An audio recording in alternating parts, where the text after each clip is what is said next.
Hey, bonjour à tous, j'espère que vous allez bien. Je suis ravie de vous retrouver pour la vidéo du jour. Je vous retrouve avec une vidéo spéciale 103 livres, 52 semaines avec non, avec The One Thing de Gary Keller. C'est un livre que j'ai adoré, que je vous recommande mais à fond. En fait, ce livre met vraiment en avant en fait l'importance d'avoir une chose sur laquelle on met son focus, peu importe les sphères de notre vie. Une chose sur laquelle on met son focus dans notre vie personnelle, une chose sur laquelle on met son focus dans notre vie professionnelle, et vraiment en fait d'allouer un espace vraiment essentiel, de bloquer en fait un espace temporel pour cette chose que l'on désire réaliser. En fait, Gary Keller, il insiste sur le fait que au début du livre, justement, le livre est séparé en trois parties. Et en fait, au début du livre, il nous présente quels sont les, les, les clichés, en fait, vraiment ces concepts faux qui sont propagés finalement et auxquels on croit, par exemple, le fait d'être multitask, que c'est vraiment, voilà, qu'il y a des gens qui se vantent justement de pouvoir faire énormément de choses en même temps. Et en fait, il nous explique à quel point c'est dramatique finalement de faire plusieurs choses en même temps. Il y a un exemple qui m'a frappé, c'est le fait que finalement lorsque l'on conduit et lorsque l'on envoie un message, lorsqu'on est au téléphone, en fait on a 40% de plus de chances de faire un accident. Et ça montre vraiment en fait à quel point, en gros, c'est un des exemples qui a été pris pour nous montrer à quel point l'être humain n'est pas fait pour faire 36 000 choses en même temps, malgré ce qu'on essaie de nous faire croire aujourd'hui, où finalement c'est vraiment mis en avant ce truc de voilà, je sais faire 36 000 choses en même temps. Euh, et moi, en fait, je voyais, en fait, avant, j'étais persuadée que, enfin, limite, j'avais presque un problème, quoi, parce que je n'arrivais pas à faire plusieurs choses en même temps, parce que je le sens directement quand j'essaie de faire plusieurs choses en même temps, je le sens tout de suite que je n'arrive pas du tout, forcément je ne suis pas concentrée, je ne suis pas focus, je n'y arrive pas en fait, ça marche pas du tout pour moi et je le ressens directement.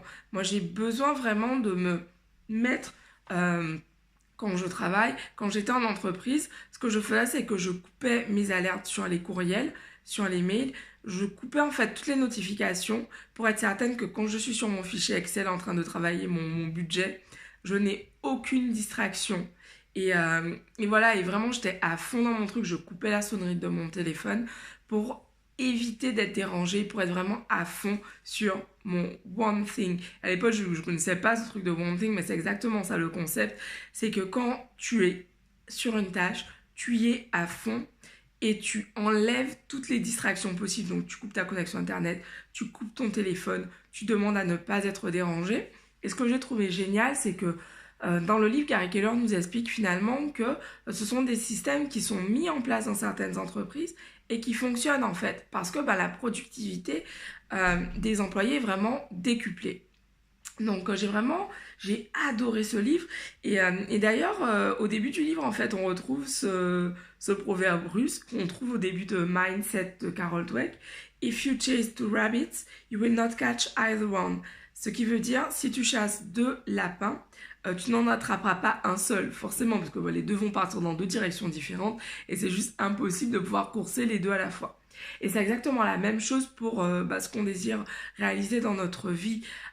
Si aujourd'hui ton objectif c'est d'être chanteur lyrique et que tu passes 90% de ton temps à courir, par exemple, il y a peu de chances que tu deviennes chanteur lyrique qui va pouvoir performer sur scène en fait. Tout simplement parce que la majorité de ton temps, tu ne le passes pas à faire ton one thing qui est de développer ton aptitude en tant que chanteur lyrique.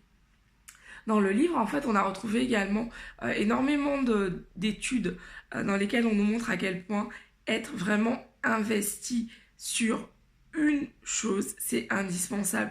Vous avez sûrement entendu parler de cette théorie des 10 000 heures qui explique que pour pouvoir être virtuose, des violonistes, des concertistes de haut niveau ont travaillé, ont exercé leur art pendant 10 000 heures.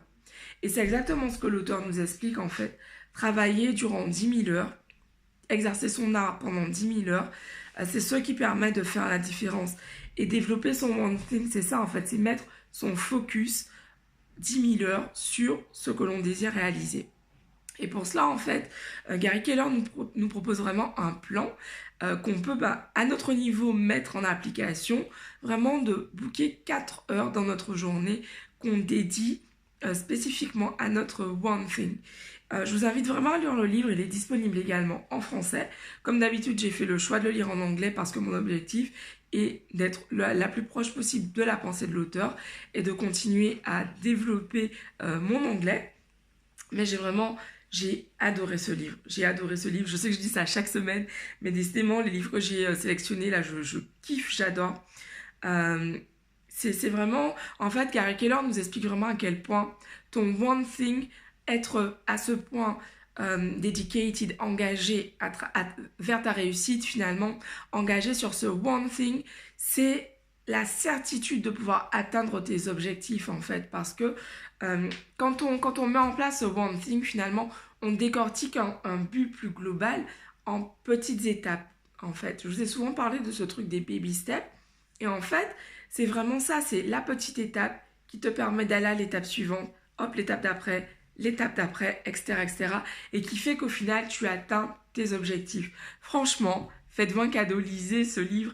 Lisez ce livre, c'est vraiment, pour moi, c'est un des meilleurs livres que j'ai lu sur la performance, sur le management. Il y a un livre qui s'appelle Managing Oneself que j'ai mis également dans le challenge.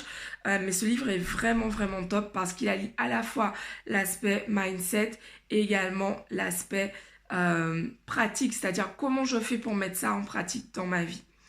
Donc voilà, donc je vous invite vraiment à lire ce livre, je vous l'ai dit, ouais.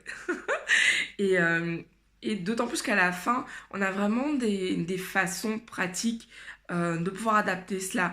Comment faire pour aller vraiment chercher cette chose importante que je veux accomplir dans mon travail, pour mon équipe, si par exemple je suis responsable d'une équipe au sein de mon entreprise, pour ma vie personnelle, pour mes objectifs au niveau de mon corps, pour mes objectifs santé, si je veux écrire un livre par exemple. Enfin franchement, j'ai adoré ce livre.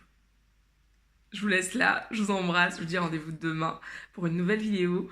Et demain, c'est déjà le 31 décembre. My God, ça passe super vite. Je vous embrasse et je vous dis rendez-vous demain pour une nouvelle vidéo. Ciao!